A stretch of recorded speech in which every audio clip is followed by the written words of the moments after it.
Oh, buddy. What's in the briefcase? He's smuggling something he shouldn't be. Rupert Giles. Oh? I need to see him. Okay. Looking for Giles. So maybe a watcher or something to do with his past. Uh-oh. Oh, he ain't making it. Nah. Okay. Oh, God. Oh. Deirdre? Oh, no. Feel it. Actual zombies? Yeah, buddy, don't... Okay. No! The brief... Yeah. All you had to do was turn around and run, dude. Oh, hello. Transition. Must we have this noise? I must have the beat. Why are you doing it in his library, though? Why here? Amazing. Ooh, what are you going to do, mate? Give him a good time for it? No. Hey, well, it's a good time to somebody, isn't it? Beautiful. Alright, Deirdre, what's your story? Oh, she's gone.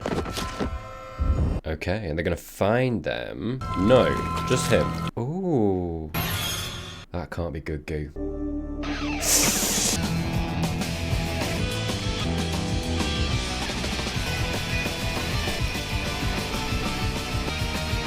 Timing. Off. Off today. Ruined it. Forget it. End of the video. No. Okay. Who are you? Not with you saying it to me, no. No. Is that what he says to all of his victims? I feel like it's 2 seconds from Buffy and somebody. Wait a minute, so Giles was just dreaming that. Interesting. And there was a devilly boy. Yeah, okay. I love how they ask themselves the question of like, okay, what is Giles' bedroom gonna look like? And they absolutely knocked that out of the park. I'm in Florence, Italy. Yes, Willow, I knew I liked you. So they have to see this guy with me. Ugh. And it's John Cusack. Company? No. To be fair though, I'm pretty sure John Cusack is pro-Palestine, calling for a ceasefire, so do you know what, Willow? We accept it. I'm just not fickle like you two, okay? I'm constant in my affections. That is the problem. Do you think Giles ever played anywhere but here when he was in school? Yeah, we're focusing on Giles, okay. Hey, morning. Say, is that tweet? And he looks beautiful. What's your point? Have I ever let you down? Moment what's that or shall I just glare? Morning, England. Cock-a-doodle-doo, mate. No, forget it. I'm so sorry. I'm reviewing some computer basics with a couple of students. Those poor schlubs. You're going to be one of them, aren't 9 a.m. okay with you, Xander? you? Yeah. Cordelia's gonna meet us. Oh, no. Can't you just imagine them getting together? What? What do you mean? They are. It's good. Whatever, man. You know how you have to dog ear your favorite pages so you can go back to them? What? Oh, no. I practically had to fold back every single page. I just started underlining all the pages I really wanted to. No. Underlined. But then, Mate, punch you in the face. I accept. of course, I spilled coffee all over it. I can't even read. Oh, I'm so conflicted. Like, cafe? Not in that way, though. Not in that way. It's a first edition. I'm lying, Rupert.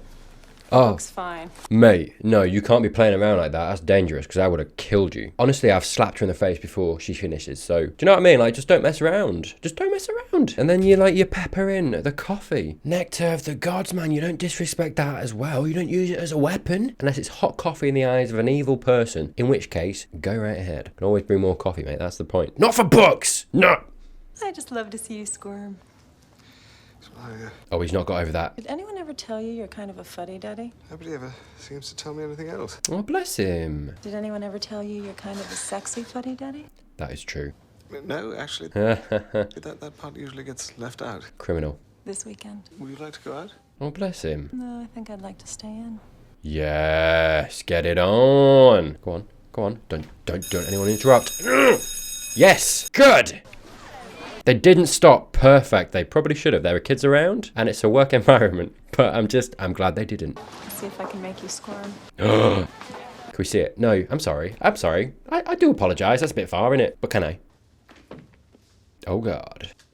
Yes. Interesting. I feel like he's scared because there's something in his past that he's like, oh, if they catch up with me, do you know what I mean? Like, what is it called? What was it? The Ripper?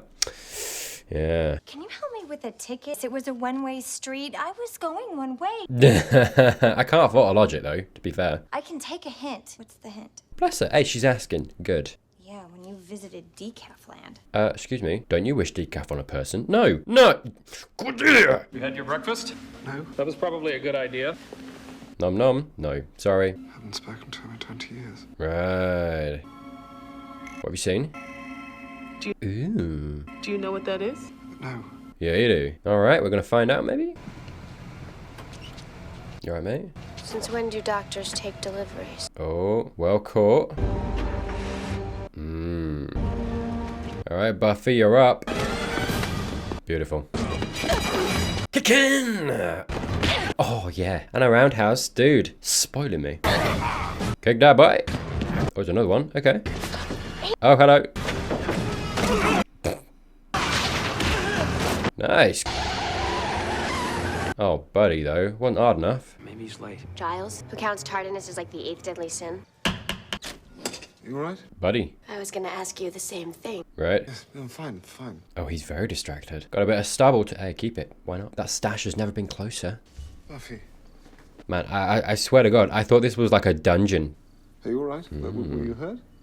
Oh, his first response, empathy. But yeah, it's interesting arraying Giles, because up until now we've only seen him in a figure of authority, this person who always knows what to do, right? Always in control. We have had it made a big deal in this episode that he's a fuddy-duddy, right? This thing of he's never tardy, he's never late. That's who he is, right? The episode has made a big deal out of that from the very beginning of the episode. I think purposefully to contrast, actually, okay, that's who he is, that's how he has been portrayed in the show so far, and now they're going to break that down. They're breaking that down, which is so interesting, right? Doing something different with your characters and arraying that kind of character as well, who's always been that, and showing some vulnerability. Beautiful. Her spidey sense is tingling. Tried to reach Deirdre Page. Right. Missing, huh? I'm terribly sorry. I didn't know. Okay. When did she pass away? So it was like a doppelganger then. That recently. What's going on, man? Go on, what's the word? Thomas Sutcliffe. Philip Henry. I feel like I recognise these names, you know. Ethan's there. Okay. Ah, so they're part of a group. Go on, yeah. Tattoo boy. Alright. So what were you into? Someone's targeting you. Why? And I'm guessing Giles perhaps maybe even deserves to be targeted. You know what I mean? Back. Right. Oh, well, I say that. He had the dream of the devil, the devilly boy. I'm guessing maybe the devilly boy is who he's referring to there, perhaps. I see. It's cool. It's a cool Monster of the Week episode while introducing it alongside picking up a thread that we dropped for a second. The little tease we got with Ethan's episode. It just elevates the episode that little bit higher. He was home alone drinking. Tea, right? My Uncle Rory was the stodgiest taxidermist you've ever met by day. By night. Cordelia's face. He seemed perfectly normal yesterday when I saw him talking to the police. Buddy. I didn't think it was important. Ethan? That wasn't the zombie. It wasn't Giles either. It looked like Ethan. Yeah. Buddy, what are you doing? Yeah, just talk. Just talk to each other. You sold me that dress for Halloween and nearly got us all killed. But you look great. Good. Do it again. Why not? Just for fun. You know Giles. You don't happen to know where he is, do you? All right.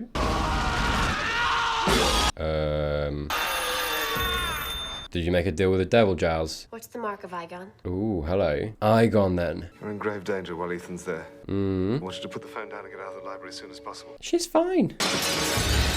Okay. Hi, Philip. Yeah. Okay. Yeah, no, good. Giles, get in, mate. We'll have a little sit down and talk. Don't let him get away! Good. Yes, team. Buddy. Cordelia. Yes. Yes, Cordelia. Good. Only thing that could have made that better was hot coffee to his face. Do you know what I mean? Again. Oh, beautiful. Let's have a chat. Is everyone all right? Super. I kicked a guy. Well done, mate. Hello, Ripper. Why did he call him Ripper? Good. Ask questions. You should have left when I told you. Ooh, we're seeing a different Giles! Giles in front of these guys, right? What dreams? What is going on here? Good. What? Okay, someone keep their eye on Ethan, please. Huh. Where's Ethan? Yeah. Where'd he go? Oh. Oh no. Are you all right, Jenny? Oh, so it's the goo. Some kind of host. Can you stand? Some kind of organism and it's looking for a host. This is what happens when you have school on Saturday. Good conclusion. Yeah, yeah. Lean on me. Lean on me. Sorry. It'll be all right. Promise. I promise. I believe you. Okay. Hello, go on. Brilliant.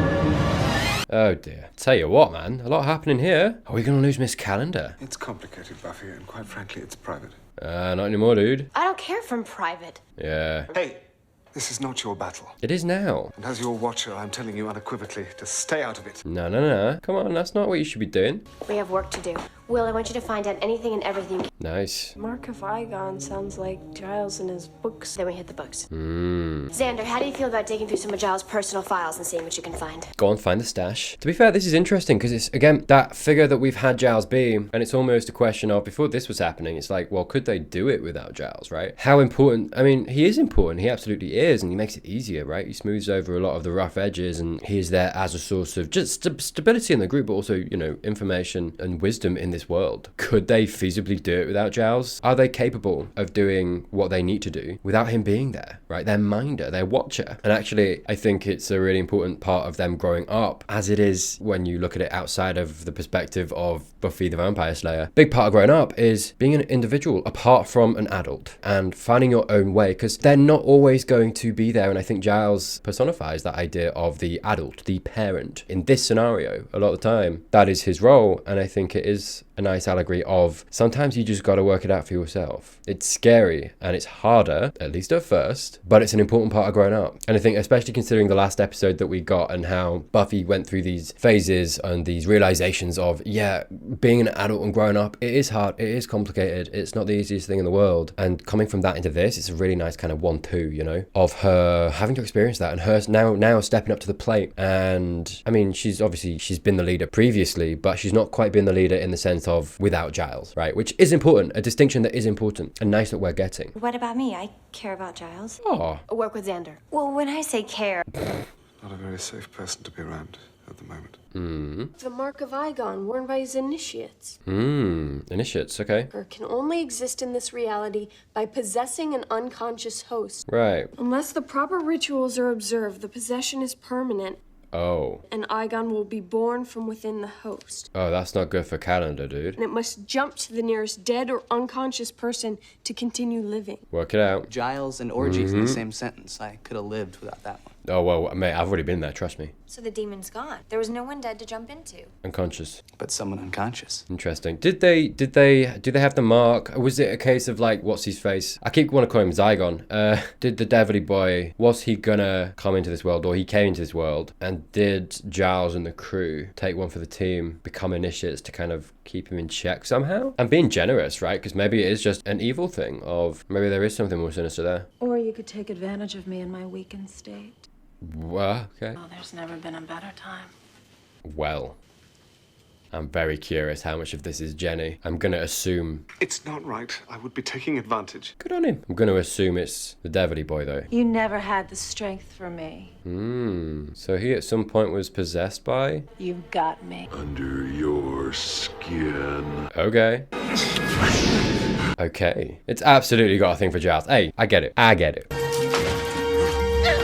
Kick in, buddy! I don't know what I'm saying. Man, it's a really cool mask that she's got on. Be seeing you. Yeah, she's doing a great job with it on as well. I do not see Miss Calendar in her face, you know? She's doing a great job. Giles, you're scaring me. Yeah, it seems like Giles was possessed by him at some point then. We fight monsters. This is what we do. This isn't any different.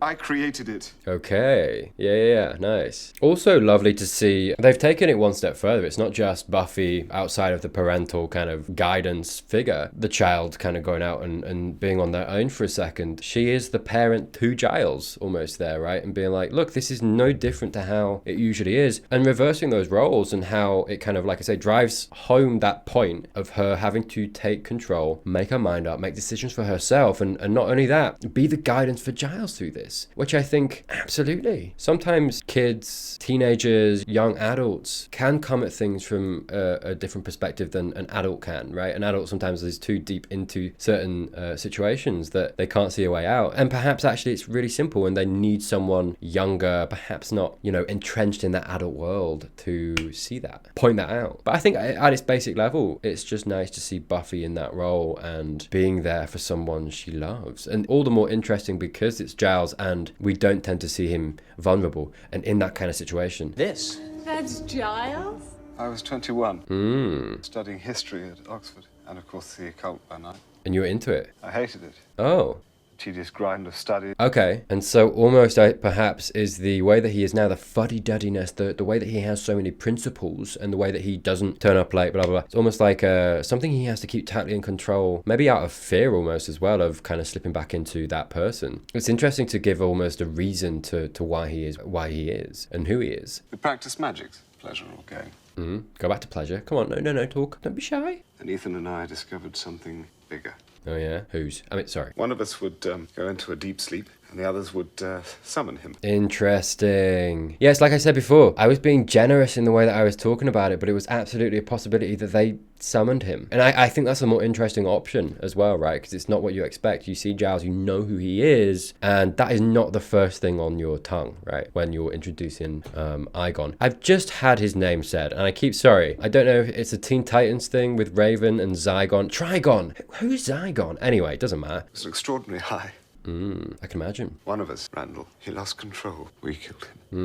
I feel like Jenny's not going to die then. I just feel like you wouldn't really be doing anything with killing her other than like upsetting everybody in the show and the audience watching as well. Do you know what I mean? Unless they introduce something else to that scenario. If it's happened once already in his life, he's learned the lesson from it. Do you know what I mean? He's done that work. It doesn't particularly serve any more purpose for him to lose Jenny because of his past mistake. Again, but maybe that's the way they're going to go. I can't imagine they're going to kill Jenny now just because he said that. I don't know how to stop it without killing Jenny. Got the guys working on it. Yeah. I'm sorry. Oh, still obviously feels... I know. Yeah, very culpable for that, which fair enough, right? He wouldn't be in the world today if not for him and his pals. Man, it's got to eat away at a person, you know, to have that come back and to have, you know, people dying for that still. God damn. It shows almost the way that I think, in a lot of cases, I think a lot of adults, they build up bad habits as kids, they fall in with a bad crowd, people who perhaps don't influence them in ways that are for the better. What I'm getting at is it's this representation of, as much as, you know, you should be able when you're young to make mistakes and mess up, and absolutely that's part of it, right? Absolutely. Sometimes those things can be so deep-seated that they stay with you as an adult. You have plenty of adults nowadays talking about this thing or this thing or this thing and how they have to go through therapy to unravel all of that because it's still affecting them as an adult, and it started when they were a kid through no fault necessarily of their own, but I think maybe sometimes, right? That's not to victim blame or anything like that. I think just sometimes as a kid you absolutely are an idiot, and that's just how it goes. I think sometimes the consequences of that can be more dire than with other people. It just depends, right? But it goes to show and represent in Giles that he's clearly been suffering for that, and that is still something in his psyche, maybe not so much at the forefront, but it's always there, right? Something he's ashamed of, still guilty of, and to have that rear up and come back now as an adult, it's actually the focus on Giles is demonstrating that element of trauma as a kid being brought into adulthood and still suffering from that, which is really important to talk about. How does Ripper inspire such good? Go on, tell us about the Ripper. Igon will find us. This marks like a homing beacon. Burn it off. Let's go. Oh, no, please. Jesus, Buffy. You're missing all the fun. Your initiation. Okay. Is she getting a tattoo? I actually kind of like you. It's just that I like myself a lot more. I'm gonna kill you. Nice. Where you putting it, dude? Go ahead and scream if you like. Okay, you're enjoying that too much. You know what you need, Xander? A brain. 12 years of you, and I'm snapping. Give it your best shot. Hey! Okay, Willow. We don't have time for this. Good. And if you two aren't with me 110%, then get the hell out of my library. Beautiful. Really in tune with her characteristically, right? To do that. We've seen that she's capable of that, and she's doing it more often. She is leader by proxy when Giles and Buffy aren't there. She can do that. She does do that. Oh, I've got it. Damn, okay. They've actually tattooed her. Oh, to be fair though, maybe when Igon dies, the tattoos disappear. I'm just thinking about like having to tattoo on that on her for like 6 more seasons or whatever. 5 more seasons. Okay, yeah. See, this guy knows what he's doing. Well. What an entrance, fair enough.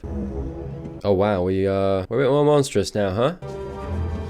Damn. Yeah, I swear they do the makeup, the masks so well in the way that they're differentiating them between the vampires, right? Because we've seen what? This episode, we've seen the zombies. We've seen how Igon was a minute ago when it was less, I don't know, scaly. And then we've seen this version, right? And all of those that I've just mentioned are very different to the vampires, especially when you're not CGIing it and they're making all of these. It's really impressive.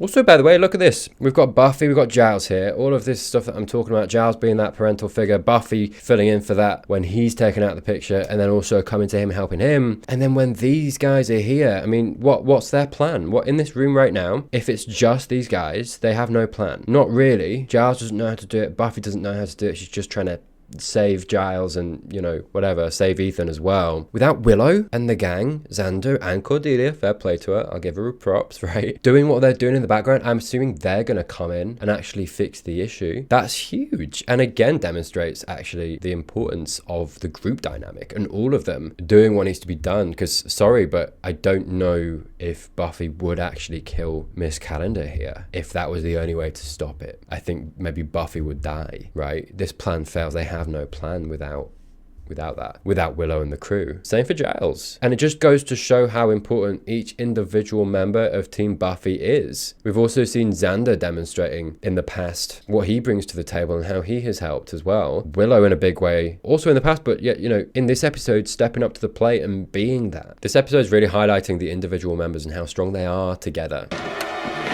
Oh, hello. Oh, beautiful. Okay, no, brilliant. Introduce another.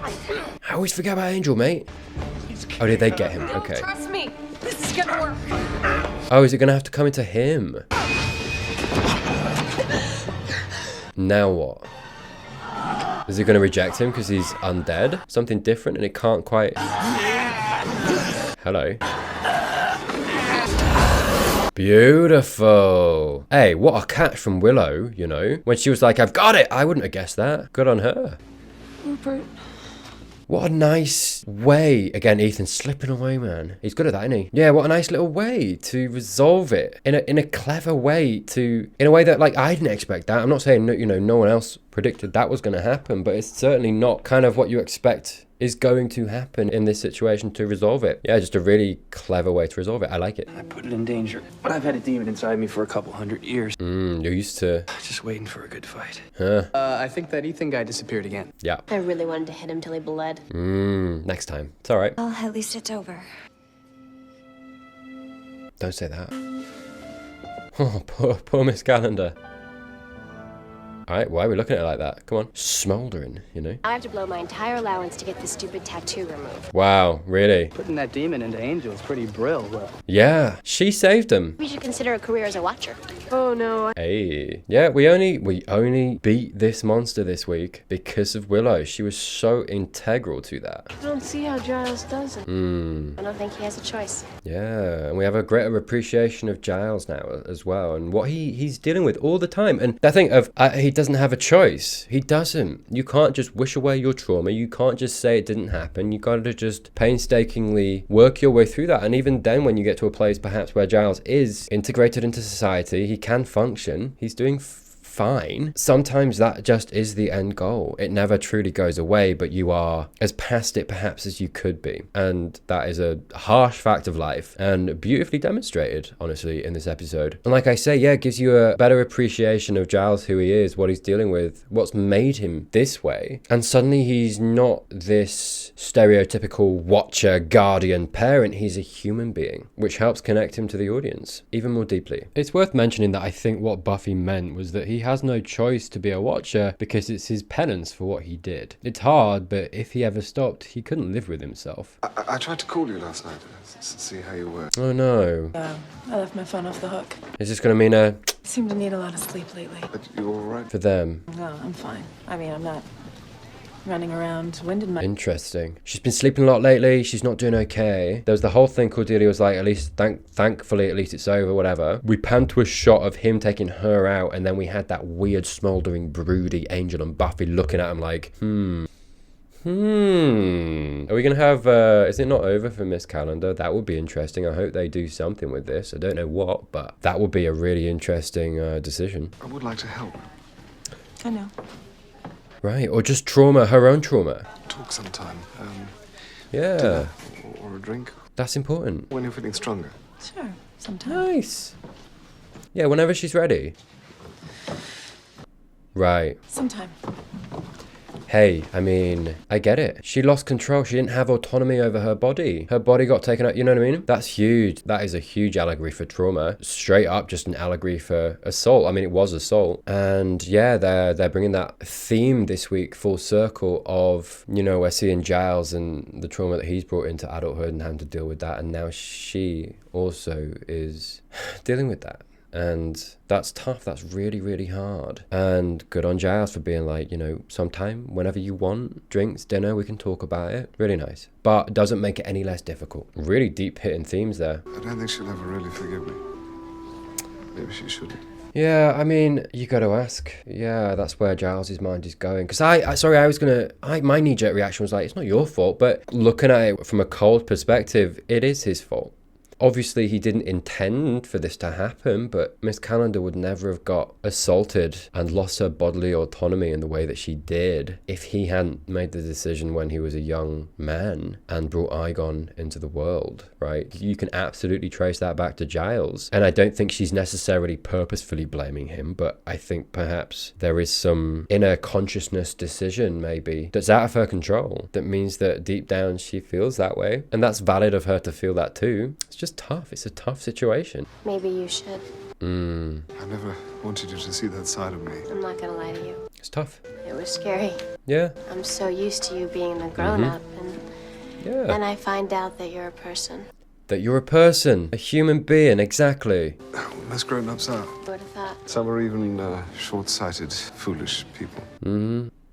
And it's important to remind ourselves that every adult is going through something. And as much as, you know, you can look at someone who seems very wise, very put together, and that doesn't mean they're not, but it also doesn't mean that they're not human underneath it, dealing with all the same things that we all are. After all this time, we finally find out that we do have something in common. Yeah, it's going to bring you closer together. It strengthens their relationship, deepens it a little bit, because it's not just one-sided anymore. It's not just him being that parent to her. It's him being vulnerable for a moment, her seeing that, accepting it, saying, maybe you should forgive yourself. And suddenly it's not parent-child, it's human being. Do you know what I mean? It brings them closer together for that. And you know what? I have just the perfect music. You know you want to. It's not music, it's just meaningless sounds. Feel better? Yes, thanks. Oh, that's really sweet. Her helping him get past it a little bit. Getting back to where he needs to be, you know? Really lovely. Yeah. Oh, strong episode. Really, really strong episode. Really delicate and important look at trauma. It starts or can start when you're a kid, but I think Miss Calendar's representation shows that it can happen and be something that happens when you're an adult too, and it's just something that's hard. And unfortunately, a lot of the time, if not all of the time, it never truly leaves you. Giles is an example of that. And I suppose almost the message is when you're ready and when you can, right? No pressure from Miss Calendar, of course. But what we're seeing with Giles is that it's important not to separate yourself from people. I think Buffy coming in and being that balm, being that boy to his, accepting who he is and being that voice to say, maybe you should forgive yourself. Sometimes you need that. And it's a really beautiful representation of human interaction and friendship and one person caring about someone else. And like I say, sometimes it's just important not to close yourself off from people. And because, again, not saying that trauma is just going to go away, but talking to somebody and having someone there for you is a lot of the times vital to getting through it in some way, while also, you know, at a surface level, just telling us more about Giles, his past, in a really interesting way as well. Being brave storytelling in the sense of not doing the cop-out of, like I said, I was thinking about the generous way to go about it, the kinder way, the less hard-hitting way to go about it, of having him just be involved with it, but not be responsible. But I think the episode that they were going for, it was integral for him to be responsible for it. So that's super important, super brave storytelling. And I think, you know, in another show, So they might have given Giles an easy way out to moralize him as, well, it wasn't his fault. We can still like him because he's still good and blah, blah, blah. You know, it's more clean cut, but I think it's more human to show that you can still like a person and someone is still worth liking and worth having around and still a human being just because they made a mistake in their past. We are not our mistakes. Do you know what I mean? And I think the decision to write it that way is integral for that message, which is really important. Yeah, really beautiful. Anyway, that was The Dark Age, episode 8 of season 2. If you like this video, please do subscribe down below if you're not already. Like the video, leave a comment. What did you like about this episode? Did you dislike it? Let me know down below. Lots of ways to support me down in the description. I've got Patreon, YouTube memberships, 3 tiers, early access for all my videos down there, plus a 3rd tier, Slice of Life, which is Q&As and that kind of stuff in it as well. Some books on sale that I have written myself, novellas, if you want to go take a look at that. Thank you genuinely so much to those who do support me. You are a gem, mate. Trust me. Thank you so much. Other than that, watch this video right here to keep the good times rolling, and I will see you very, very soon.